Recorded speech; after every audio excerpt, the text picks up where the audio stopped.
Okay, good morning, friends. Last time we have discussed the static characteristics of the instrument system, and last time I talked, I think three characteristics. First one is a calibration, second one is a accuracy, and the third one is a precision. Okay, so last we have discussed about the precision. What do you mean by precision? Okay, and the mainly two characteristics composed in the precision. First one is a conformity and number of significant figure. Okay, so these 2 points and the precision are discussed in last time. So next we have go forward the further characteristics of the further static characteristics of the instrument system, and the fourth one of the characteristics is the repeatability. Okay, so here you can see the repeatability of the system. So repeatability means कोई भी instrument हम लें, कोई भी instrument होता है वो उसको हम कोई भी पर्टिकुलर एक रीडिंग जो आप कोई भी एक रीडिंग है, मान लो कि इनपुट 230 वोल्ट कंटिन्यूसली आ रहे हैं, सो एक वोल्ट मीटर दे रहे हैं और वोल्ट मीटर को continuously we have to take the reading 5 times 6 times 7 times. Okay, so continuously जो रीडिंग हम लेते हैं उसको हम बोलते हैं कि consecutive reading. Okay, so number of reading आप वही पर्टिकुलर सेम इनपुट के लिए लेते जा रहे हो और आपका आउटपुट वो पर्टिकुलर इंस्ट्रूमेंट है वो सेम टू सेम रीडिंग आपको एक बार, दो बार, तीन बार, चार बार वापस कंसेक्यूटिव रीडिंग लेते जाते हो और आपको आउटपुट वही मिलता जाता है. सो उसको हम बोलते हैं कि ये पर्टिकुलर इंस्ट्रूमेंट की रिपीटेबिलिटी है वो अच्छी है. ओके, रिपीटेबिलिटी का मतलब आपको समझ में आ गया. रिपीटेबिलिटी यहाँ पे आपको दिख रही है कि इट इज द डिफाइंड, यहाँ पे आपको दिख रहा है repeatability. It is defined as the closeness of agreement among a number of consecutive measurement of the output for the same value of the input under the same operating condition. एक ही reading जो है same input है उसको बारंबार बारंबार आपको वही reading instrument को मेजर करने के लिए करना है, कंसेक्यूटिव मेजरमेंट लेना है और आपको देखना है कि उसका आउटपुट क्या मिल रहा है. आउटपुट में कोई वेरिएशन नहीं आ रहा है ना. एक बार आपको 230 वोल्ट आ रहे हैं, एक बार वो इंस्ट्रूमेंट ने 229 वोल्ट 229 वोल्ट मेजर किए, फिर उसने 228 वोल्ट मेजर किए, तो उसमें चेंज आ रहा है.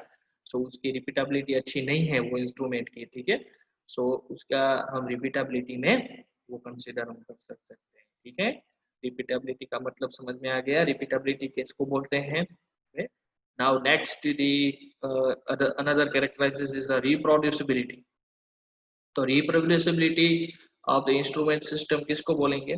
So reproducibility and repeatability are both the quantity or both the characteristics is one type of matching with each other. Okay, वो दोनों जो characteristics है वो दो एक दूसरे से मैच करती है. तो reproducibility के अंदर हम क्या करेंगे कि उसके अंदर जो हमारा जो पर्टिकुलर जो टाइम होगा है ना, उसको जो पर्टिकुलर टाइम के लिए हम मेजर करेंगे. उसका इनपुट जो भी आता रहता है, मान लो कि 230 वोल्ट आप मेजर कर रहे हैं, तो उसको आपको आउटपुट जो आ रहा है वो पर्टिकुलर टाइम के अंदर आपको देखना है कि 2 मिनट तक वही आउटपुट ले रहा है या 1 मिनट तक वही आउटपुट आपको मिल रहा है. कंटिन्यूटी जो मीटर है वो कनेक्शन जो है वो जुड़ा हुआ है इनपुट के साथ. आउटपुट आपका कितना आ रहा है पर्टिकुलर टाइम के लिए, उसको हम वन टाइप ऑफ रिप्रोड्यूसिबिलिटी बोलते हैं. सो उसकी डेफिनेशन आप दिख रहे हैं कि the reproducibility of an instrument is the closeness of agreement among repeated measurement of the output for the same value of input or under the same operating condition over a period of time. Okay, so क्या मतलब हुआ हमको reproducibility का मतलब क्या हो रहा है कि रिप्रोड्यूसिबिलिटी पर्टिकुलर कोई भी सिस्टम की होती है, तो रिप्रोड्यूसिबिलिटी जो होती है वो हमको सेम टू सेम मेजरमेंट तो ऐसे ही करना है कि भाई आपको एक इनपुट आ रहा है, उसको बारंबार बारंबार फिर से मेजरमेंट करना है, आउटपुट कितना मिल रहा है। लेकिन इसमें स्पेसिफाइड क्या होता है कि पीरियड ऑफ टाइम, टाइम जो है वो पर्टिकुलर सेम टू सेम रहना चाहिए। कि मान लो कि 1 मिनट के अंदर हमने 2 बार रीडिंग लिए, फिर से 1 मिनट के अंदर 2 बार रीडिंग लिए। ओके, सो तो उसको हम पर्टिकुलर रिप्रोड्यूसिबिलिटी बोलते हैं, रिप्रोड्यूस करता है वो अपनी आउटपुट जो है वो। ठीक है, तो ये हमारा रिप्रोड्यूसिबिलिटी और रिपीटाबिलिटी, वो दो हमको पता चल गए। ठीक है, सिंपल दोनों में फर्क फर्क क्या है आपको पता होना चाहिए कि reproducibility is a specified in terms of scale reading over a given period of time. Okay, और repeatability is a defined as a variation of scale reading in the random in nature. Random nature means एक को आपको time के साथ देखने का है, दूसरे को टाइम के साथ कुछ भी देखने का जरूरत नहीं है। ठीक है, तो ये आपका एक रिप्रोड्यूसिबिलिटी एंड दी रिपीटेबिलिटी आ गया। ओके, तो फोर्थ एंड फिफ्थ कैरेक्टरिस्टिक्स हमारी कंप्लीट हो गई। ओके, तो नेक्स्ट हमारा है sixth characteristics is the drift. Okay, drift का मतलब क्या है, तो उसके अंदर हमको दिख रहा है ड्रिफ्ट का मतलब देखो, पहले उसकी डेफिनेशन हम देख लेते हैं। Drift is an gradual variation in output over a period of the time that unrelated to change in output, operating condition और लोड, है ना।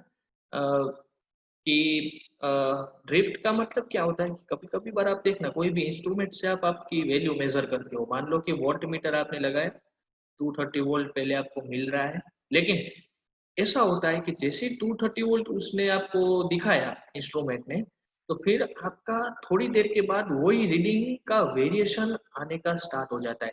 230 वोल्ट में से 229 वोल्ट, 228 वोल्ट, 227 वोल्ट, ऐसे धीरे धीरे धीरे धीरे वो उसका वेरिएशन आउटपुट का जो है वो आपको देखने को मिलता है।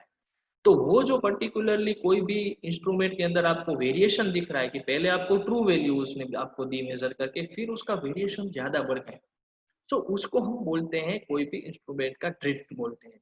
ड्रिफ्ट किसके कारण हो सकता है, तो उसके लिए बहुत सारे रीजन होते हैं कि भाई जो इंस्ट्रूमेंट आप यूज कर रहे हो उसके आसपास कहाँ पे मैग्नेटिक फील्ड आती हो, तो मैग्नेटिक फील्ड के कारण वो इंस्ट्रूमेंट में भी उसका रीडिंग में वेरिएशन आ सकता है। ठीक है, सो मैग्नेटिक फील्ड जो है वो भी अफेक्ट करती है इंस्ट्रूमेंट के आउटपुट के ऊपर। ठीक है, कहीं कई बार भाई ऐसा भी हो सकता है कि वो जो पर्टिकुलर इंस्ट्रूमेंट हो उसका, वो इंस्ट्रूमेंट का खुद का अंदर जो पार्ट्स कोई है वो डैमेज हो।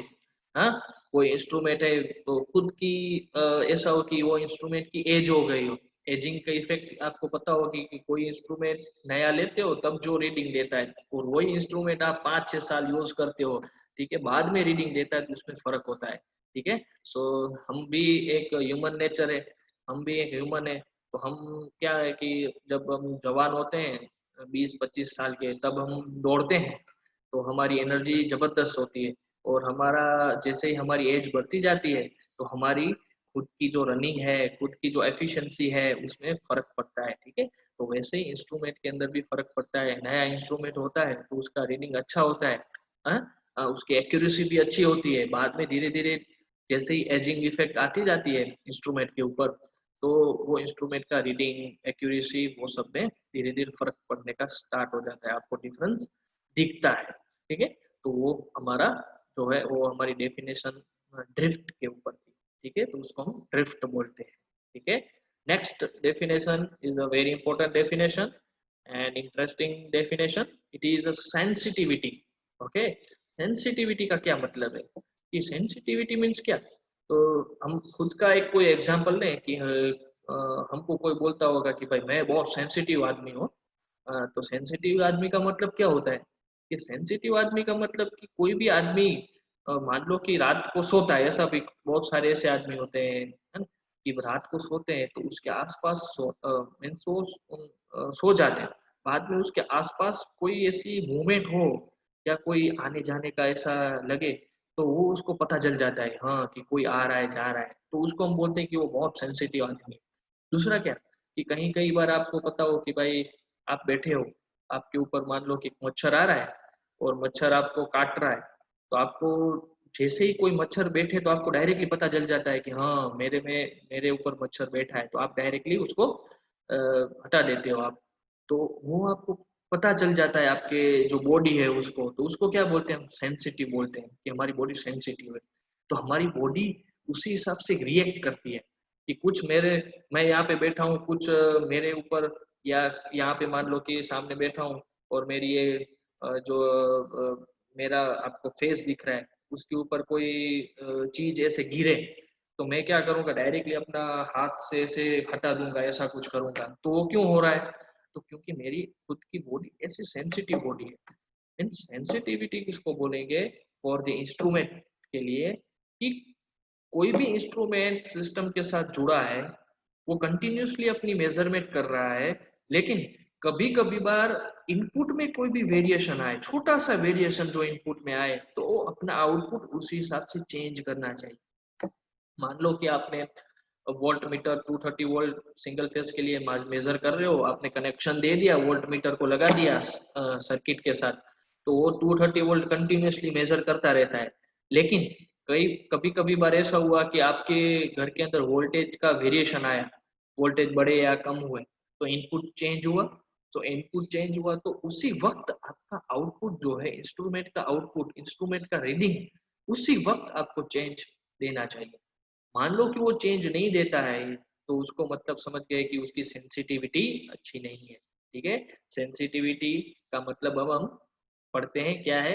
It is defined as the ratio of change in the output to the change in the input which cause it a steady state condition.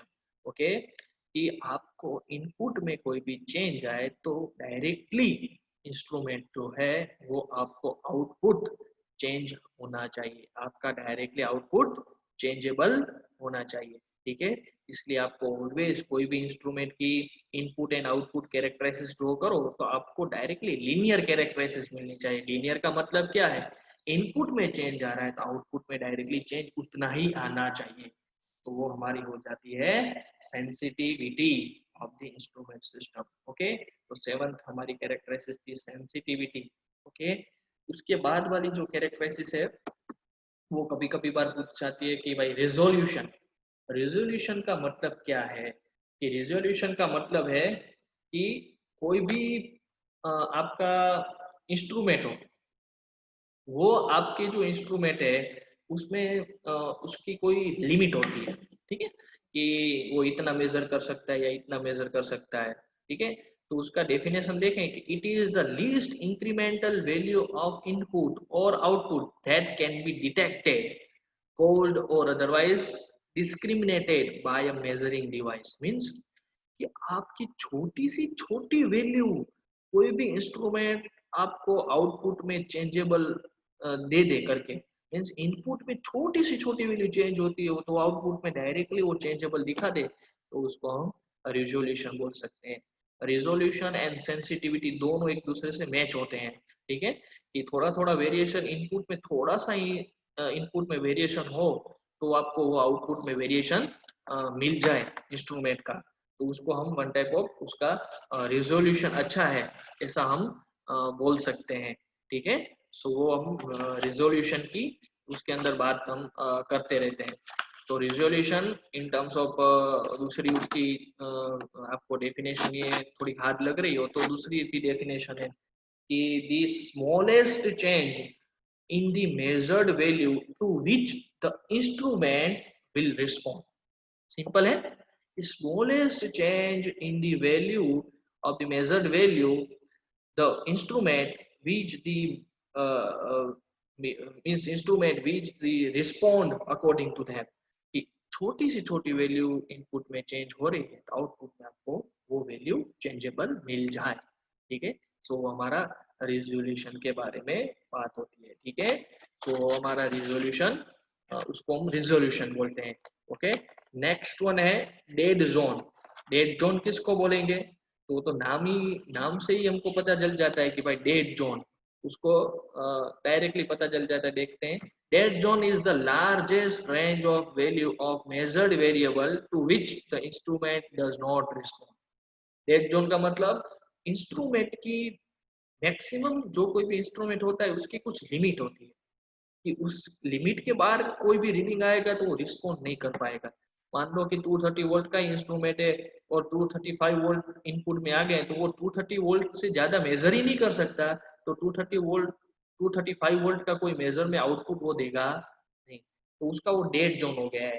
ठीक है, डेड जोन का मतलब कि उसकी आउटपुट जो उसकी रेंज के बाहर का कोई रीडिंग इनपुट में आएगा तो वो मेजर नहीं कर पाएगा, तो वो उसकी लार्ज जो वैल्यू होती है कि जो ज्यादा से ज्यादा वो इंस्ट्रूमेंट रिस्पॉन्ड कर पाए उसको हम डेड जोन बोलते हैं।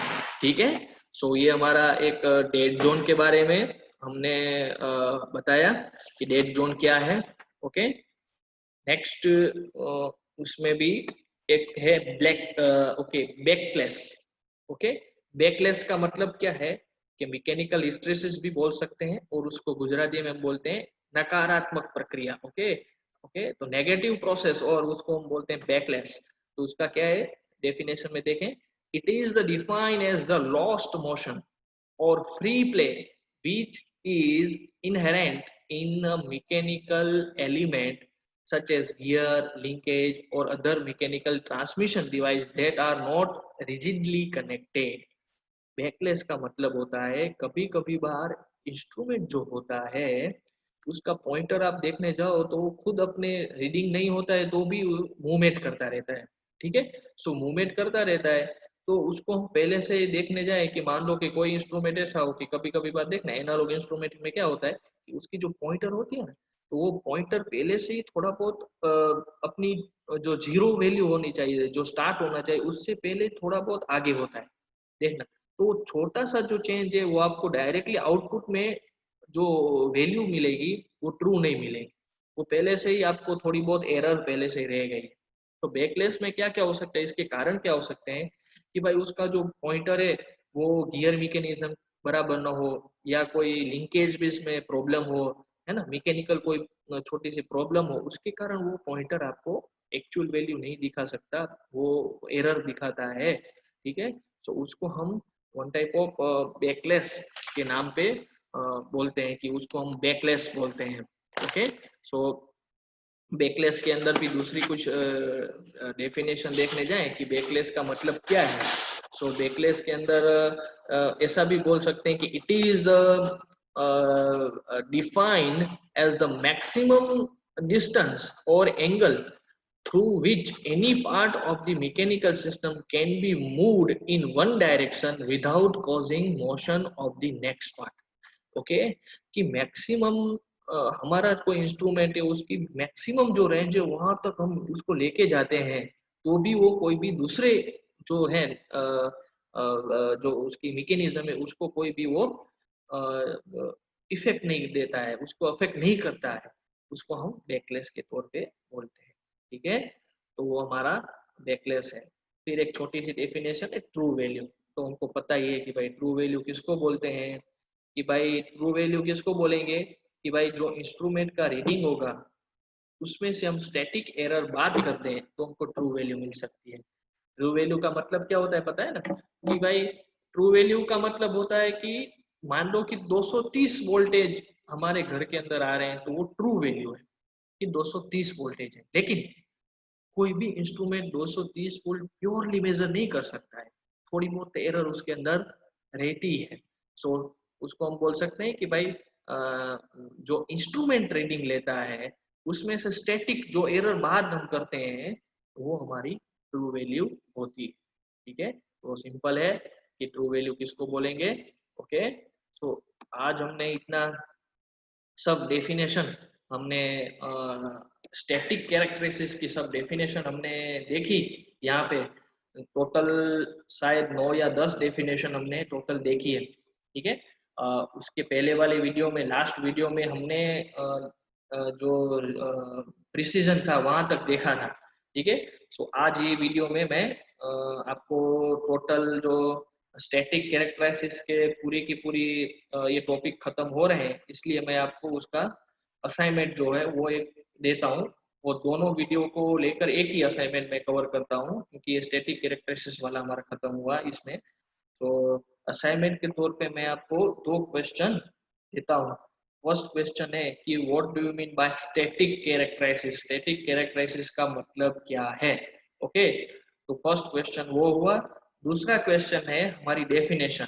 डेफिनेशन के अंदर हम हमको मैं आपको डायरेक्टली ऐसे लिखवाता हूँ कि define the static characteristics of instrument system. ऐसा भी क्वेश्चन कई बार जीटीयू में आ सकता है कि स्टैटिक कैरेक्टराइसिस डिफाइन करो। तो स्टैटिक कैरेक्टराइसिस की सिंपल आपको एक डेफिनेशन तो लिखने की है, लेकिन साथ में इसके अंदर जितने भी हमारी जो डेफिनेशन है वो सब हमको लिखने के। डिफरेंट टाइप्स ऑफ एक एक डेफिनेशन आपको समझाने की है, तो आप 5 या 6 डेफिनेशन समझा दे सकते हो। तो कौन कौन सी डेफिनेशन समझाने की। तो दूसरा क्वेश्चन डिफाइन द टर्म, कौन कौन से टर्म समझाने के हैं। तो फर्स्ट टर्म मैं आपको बोलता हूँ एक्यूरेसी, एक्यूरेसी के बारे में लिखने का है। Second term repeatability, okay. Third term drift. Fourth term sensitivity, and last term is backless. Okay, so last term is backless. तो इतने जो हमने 4 या 5 टर्म मैंने आपको लिखवाए वो आपका दूसरा क्वेश्चन है। फर्स्ट क्वेश्चन में स्टैटिक कैरेक्टरिस्टिक्स की ओनली डिफाइन डेफिनेशन ही लिखने की है, 2 या 3 लाइन की। सेकंड क्वेश्चन में ये हमको 4 या 5 डेफिनेशन लिख के गूगल क्लासरूम में आपको रिवर्ट बैक करने की होगी। ठीक है, सो आपके 2 क्वेश्चन यहाँ पे खत्म हो रहे हैं। ठीक है, अब नेक्स्ट हम जब लेक्चर में आएंगे तब हम डायनामिकली कैरेक्टराइसिस के ऊपर बात करेंगे कि dynamic characteristics of the instrument system क्या है। ओके, और हमारे ट्रांसड्यूसर जो है उसके बारे में बात करेंगे कि क्लासिफिकेशन ऑफ द ट्रांसड्यूसर। तो इतना हम आज रखते हैं। ठीक है, so thank you and happy learning. Okay, bye.